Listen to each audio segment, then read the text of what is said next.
2020. It was a rough year for stocks. It was up, down, back up again. 2021, it surely can't be the same. Are you bullish or are you bearish on the outlook for equities? Look, we're small cap stock pickers, so we don't really have macroeconomic calls. Having said that though, I think 2021's going to be a bullish year for equities. So we've had a lot of government stimulus in the pipes. We've got an ultra low interest rate environment. And I think what you've seen a little bit of, but you're yet to see the full extent when borders open up, when restrictions ease off, is really that pent up consumer demand come through. Certainly online retailers and furniture retailers have had a great run, but I think there's some still pent up demand to go. The other thing is I think businesses will also start either investing or acquiring, and you've already seen that with the likes of Link and Coke being taken over. So I think that's a trend that'll continue in 21 and will mean that equities perform strongly. Okay, so you're bullish on equities, but the market always goes too far in one way or the other. Where do you think the market is getting too far, crowded or crowding into a particular corner? Yeah, so I think what you saw halfway through the year was this fear of missing out trade, where you had everyone just pile into reopening trades and retailers in particular, and they did extraordinarily well, and particularly the online ones like Temple and Webster.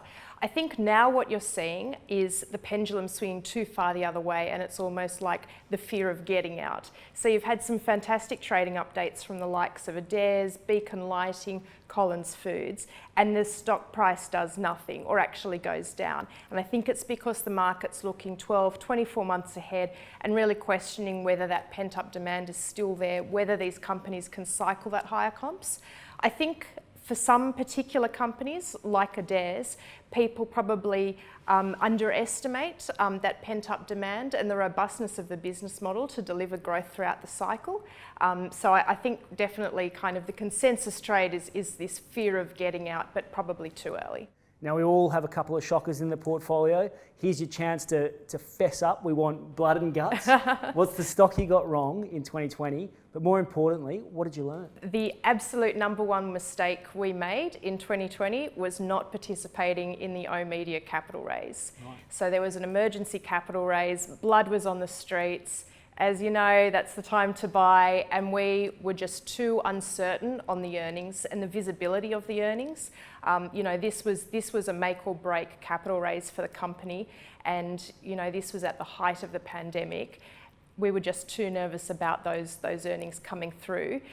Now what you've obviously seen is the ad market improve out of sight. Outdoor media is one of these assets that I think will be around for the long term and is unlikely to really be, cornered out by digital advertising any more than it already has been. So we're actually holders of the stock now. It just would have been great to get it at the absolute bottom of the market. Okay, well, put yourself in this scenario. Markets have crashed. There's blood in the streets again. What's that one stock that you'd love to own, put in the portfolio, but right now it's just too expensive? IDP Education. Love the business, love that tertiary education sector. Don't love the share price at the moment, given the worries that you have with the China relationship, China-Australia relationship, and even China and the rest of the world relationship. And I think that there's also a question around, when do international borders open up? When do international students feel safe to travel? And are they actually willing to pay, what is a fortune for tertiary education overseas, when potentially a lot of these classes might actually be partly or all online from now on. So it's a stock I'd love to own, just a lot lower. Okay, here's your chance. Small caps have been the right place to be in Livewire's Fundies tips for the past few years. What's your number one pick for 2021 and why do you like it? Corporate travel management.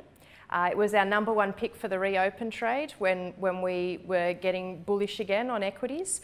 I think that the market's fears that maybe Zoom calls or phone calls being the way of the future and no one will travel anymore is overblown. I think that Business travel in particular will probably be the first to rebound and is an essential part of the business. You need to go out, meet companies, kick the tires, press the flesh with people. And I think as soon as people feel safe enough to start flying again, that pent-up demand that they've had for the last year basically will come through in business travel.